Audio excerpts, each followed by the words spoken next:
Welcome to Hubs and Drivers, a podcast for building product marketers, sponsored by BLD Marketing. I'm Dave Sladak, host of today's episode. Today's topic, storytelling through content marketing.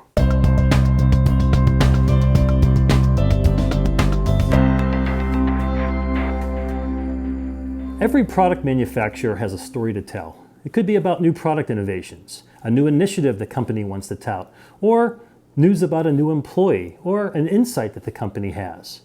The question is, how do you get your story out there? How does a brand get recognized to tout all the great things that this brand has to talk about? I'm here today with Jeff Donaldson, our Senior Vice President of Content Marketing and Public Relations.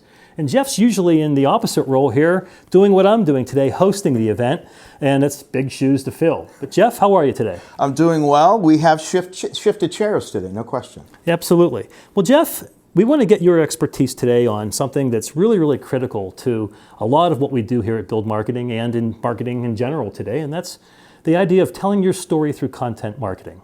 Well, you said it, Dave. Every organization has a story to tell.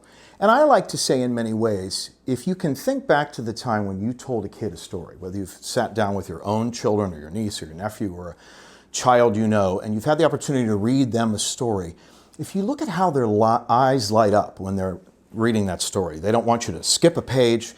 Stories have impact, they're memorable. And when you are an organization and you have a story to tell, you need to be the one to tell it. It's about reputation management in many ways when you think about it, and you want to be the one to manage your reputation. So what are the tenets of that story? It's your value propositions, your differentiators, what you do well in the marketplace. And that's about, as you pointed out, driving awareness, driving credibility. And the key is the paradigm has shifted, as you know, over the past many years. 15, 20 years ago, if we were having this conversation, in many ways, if you want to tell your story, you've got to get the media to cover you. That's still critical. Public and media relations are still an integral component of any integrated content marketing program. But brands have the ability to be publishers of their own, right? They have their own websites, they have their own channels. We now have the technology. Companies have the technology. This podcast is an example of that. We have the ability and the technology to help tell our story as an organization, as a marketing organization. So it's a different paradigm, but again, it's about telling an impactful story. So it sounds like today's game for content marketing has really changed. There's an awful lot to consider. What, in your mind, makes up a good content marketing strategy? We have a very specific organizing principle, as you know, Dave, that we work with clients to implement when we start working with them. It's called the storytelling engine, and we're going to make this available for download in the show notes of this episode. But it has 8 gears, and what we like to say to clients is, it isn't a one-off engagement. This is about a continuum of activity to really create that engine that's generating stories for your brand. So in Gear 1, we confirm your voice as a building products manufacturer. What do you sound like in the marketplace? Do you know what you should sound like? Do you have that core messaging nailed down? And does your organization create a scenario where the professionals, the stakeholders within your organization can tell that story in a compelling and consistent way so that everybody is singing the same song? We like to say that when you go to a musical performance and you hear people perform, somebody might be singing soprano, somebody might be singing tenor, somebody might be singing alto. But what unifies them? It's the sheet of music they're singing off of, right? So that's that core messaging. We want to make sure we know what we sound like and what we should sound like before we go out in the marketplace. In Gear 2, we identify the issues. Every industry has its issues or trends that are going on. What's our perspective on those issues? Do we have a perspective? Can we offer a point of view with insight and perspective through our subject matter experts? Where does our brand stand on some of those issues? And in general, we need to be aware of what's going on around us so that we can effectively ensure that our message resonates in the marketplace. In Gear 3, we uncover the assets. That's about that story mining process. Story mining is a term you'll hear a lot when it comes to content marketing. It's about diving into the organization and understanding what stories are there. You offered up some examples at the top there. Is it a new executive that we've appointed? Is it an innovation we're introducing in the marketplace? Have we purchased a new facility to expand our capabilities in some way? Are we changing our brand name? There are so many stories, big, medium, and small within an organization that we want to tell. We want to constantly be mining for them, keeping our ear to the ground and understanding them within the organization. In Gear 4, we call it generating compelling content. That's about identifying the content assets that we want to create. Is it a news release we've decided we want to develop? Do we want to deliver a blog post or develop a case study or a project profile? Is it an opinion piece in some way? Is it a media pitch? Is it a social media graphic? Is it all of those things? Because you want to make sure that you're merchandising whatever story that you've developed in a compelling way across all of the channels. In Gear 5, we confirm our audiences. Now, of course, as a brand, you need to know who your audiences are at the very top. That's something that's critical when you implement any integrated marketing program. But in content marketing and public relations and media relations, when you've developed a content asset, you want to understand if there's maybe a specific audience for that content asset that you're going to be focusing on, or is it a broader audience? So we want to confirm that audience and understand who we want it to resonate with before we deliver it to the marketplace. In Gear 6, it's multi-channel engagement. Are we distributing a news release? Are we pitching this to the media? Again, are we posting a blog post or a case study? Are we implementing or merchandising whatever content asset we've developed into an e-marketing program? How is it a social media post? Is it all of those things, and what is the timing connected to that? It's a very intricate planning process that you need to undertake.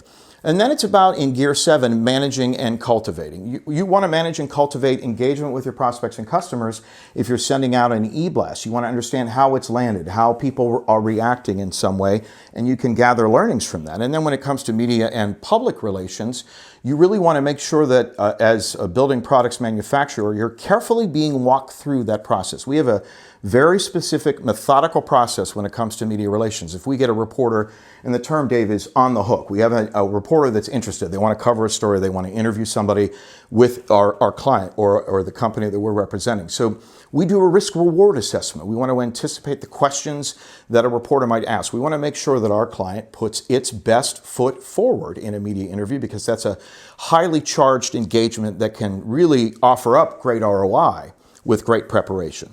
And then, of course, in Gear 8, it's measure and assess. Everything has to be measurable today, right? PR, content marketing, of course, is measurable as well.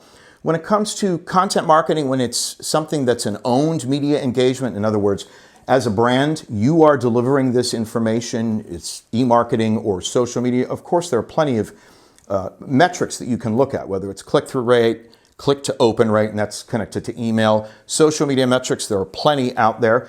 But when it comes to the PR and media relations side of it, of course, we used to call it getting ink back in the day. Today, it's earned media placements. It's about earning that media. And that's key. I want to underscore earned, because it has greater credibility when you earn it. Of course, paid media is an important component to any integrated marketing program. But when you earn something in earned media, it has even additional credibility. So the number of earned media placements, the earned media impressions connected to that, the eyeballs that might have seen something, whether it's a printed piece or something online. And then, of course, you can delve even further. Do you want to know your share of voice as a brand? Do you want to understand the sentiment of the coverage that you've gotten, and even message pull-through? Let's say we've identified 4 messages as part of a program that we're putting out there, whether it's a huge integrated program or something small. If the media covers it, we want to identify if we can check the box on those key messages. So again, I want to point out that this storytelling engine that we've developed is what we like to call our organizing principle. It's at the heart of our practice, and it really helps drive a client's program throughout the year, and in many ways in perpetuity, because this isn't something that's one-off. It has to be happening all the time. Well, Jeff, as you just explained, there are many moving parts to a really strong content strategy. Talk a little bit about repurposing content. You know, when you take the time to mine for a story and tell it and put all the resources and assets into it, you want to make sure you're getting as much mileage as possible out of whatever it is. So we were talking about it a little bit earlier. First, you identify the story, and that's in that story mining process, and then you determine what content asset you're developing, but it can be multiple content assets. Perhaps we develop a news release that is about a key news item that we want to share in the marketplace. But that news release isn't just us sending out that news release. We want to post it on our website so that in some sense it's owned media as well. We've distributed to the media. We hope perhaps they're going to cover the news that we've delivered. We hope maybe they're interested in interviewing an SME or somebody within our organization, or fold it into coverage that they're planning. but it becomes an own media asset as well. And then we want to share that on social media as well and ensure that people are seeing it, that our followers are hearing about that news in some way.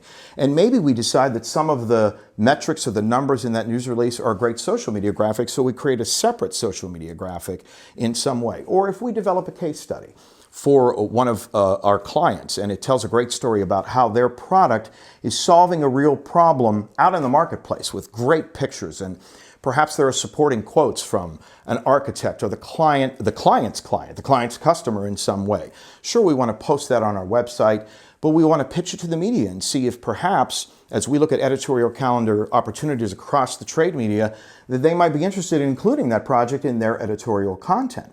And then in some way, maybe we want to share it with our prospects and customers in our e-marketing program by sending them to the case study on the website. You never want to be one note when it comes to content marketing. You have to play a number of notes. You have to push on every gear that's available. And we call that waterfalling content. Yes, yeah. Waterfalling is absolutely key, and you want to think about that at the beginning of an engagement and ensure that you're making sure that you're implementing that plan. It just can't be one note.